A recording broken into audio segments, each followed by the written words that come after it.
ఒక మనిషికి ఎట్లా దమ్మురకం ఉండాలి, ఏ విధానంగా ఉండాలి దాన్ని చూసి కొట్టాడు. వాడే తమ్మును. ఆ తమ్మును లేకుంటే ఓజీ కోసమే బాలయ్య పోస్ట్ పోన్ చేసుకొని ఈ కొడుకు రాజకీయంగా తొక్కినారు. బొమ్మను తొక్కలు చూసారు.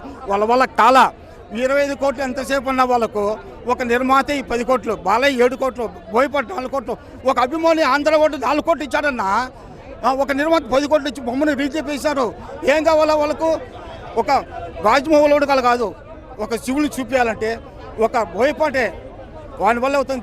దిబిడే బాలయ్య ఒక్కడే నిరూపించాడు. శివుని పాత్ర చేయాలంటే ఒక బాలయ్య వల్ల, ఎవరి వల్ల కాదు. చేపిస్తారేమో కానీ ఇలాంటిది పోటీ సనాతన ధర్మానికి గుర్తు చేసి ప్రేక్షకులకు ముందుకు తీసుకుపోయినాయంటే అక్కడ తిరిగి ఉంటుంది. 2020లో రాసుకో. ఇచ్చిన క్యారెక్టర్ ఇచ్చిన క్యారెక్టర్ సూపర్ చేసినాడు. పోటీకి తట్టుకోవాలంటే అప్పుడు శ్రీకాంత్ చేసినాడు. ఆ విధంగా చేపించినాడు. 10 నిమిషాలు కాదు, పోషను ఎలా చేపించినాడు, ఢీ కొట్టించి ఆ విధంగా చేపించాడు. కూడా వాడిని తక్కువ అంచనా వేయకూడదు. చేసిన 10 నిమిషాలు కూడా బాగా చేపించినాడు రోల్. Okay, thank you. 3 సీన్లు ఉంటాయి. ఒకటి హారతి ఇచ్చే సీన్ ఒకటి ఉండిద్ది.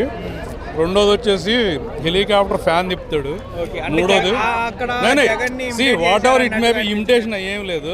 సినిమా ఒకసారి అయితే చూడాలి. ఈ జెడ్ జనరేషన్ ఏదైతే ఉందో ఒకసారి చూడాలి ఈ సినిమా. సనాతన ధర్మం అనేది బాలకృష్ణ గారి ఫైట్స్ ఆయనకి చెప్పేది ఏం లేదండి. అన్ని బాగున్నాయి, అన్ని సెట్ అయిపోయినాయి.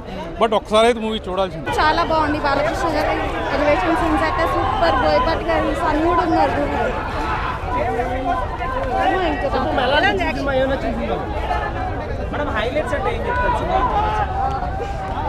శివ గురించి చాలా బాగుంది. శివుని గురించి, శివుని భక్తికి బాగుంటుంది. మోస్ట్లీ డివోషనల్ మూవీగా చెప్పొచ్చు. యాక్షన్ కానీ అంతా సూపర్ ఉంది. అసలు మైండ్ బ్లాకింగ్. ఇంకా ఎక్కువ డివోషనల్ పీపుల్కి అయితే నచ్చుతుంది. కిడ్స్ కూడా తీసుకెళ్ళచ్చు. ఉందన్న సినిమా అయితే. బాలబాబు తాండము, ఆదిపుని శెట్టి ఫైట్స్ చాలా చాలా సూపర్గా ఉందన్న సినిమా. నెక్స్ట్ అఖండ 3 తీసినా కానీ ఇంకా ఫైనల్గా బ్లాక్ పోస్టర్ అయిపోతుంది సినిమా. చాలా బాగున్నాయి, అది కూడా చాలా బాగున్నాయి. ఫైట్స్ చాలా బాగుంది. సాంగ్స్ బాగానే ఉన్నాయి. అసలు ఆదిపుని శెట్టి ఫైట్ కూడా చాలా చాలా సూపర్గా ఉందండి. మ్యూజిక్ బ్యాక్గ్రౌండ్ సూపర్గా ఉంది. అసలు బోయపాటి సీను ఆయనకి చాలా మ్యాచ్ అవుతాడు. చాలా సూపర్గా ఉందండి.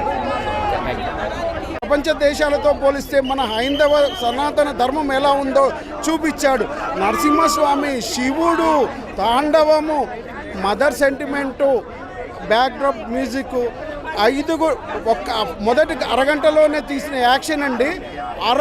మొదటి అరగంటలోనే అందరూ పాన్ ఇండియా అన్న హీరో అంటారు కానీ మొదటి అరగంటలోనే 4 భాషల్లో లాంగ్వేజ్ని చూపించి రియల్ హీరోగా ప్రూవ్ చేసుకున్నాడు. అసలు ఆ తాండవం ఏంటి, ఆ శివుడు, తర్వాత నరసింహస్వామి, వేదాలు, హైందవ ధర్మము, తర్వాత మన యొక్క భక్తి, మనము భక్తి మూసుగులో ఉండి కొంతమంది నాస్తికులు వేసే క్వశ్చన్లను జవాబు రూపంలో బోయపాటి మనకిచ్చిన సందేశంలాగా ఉన్నది ఇది. ప్లస్ మదర్ సెంటిమెంట్ని, బాలకృష్ణ యాక్షన్ని చూడలేదండి. సినిమాలో ఒక పోర్షన్ని చూసాము. మనం ఒక హిమాలయాల్లో తిరుగుతున్నామా, లేకపోతే అఖండ ఇట్లా యోగుల మధ్యలో ఉన్నామా, కుంభమేళాలో ఉన్నామా, ఏం జరిగితే ఎలా ఉంటుంది, మన దైవ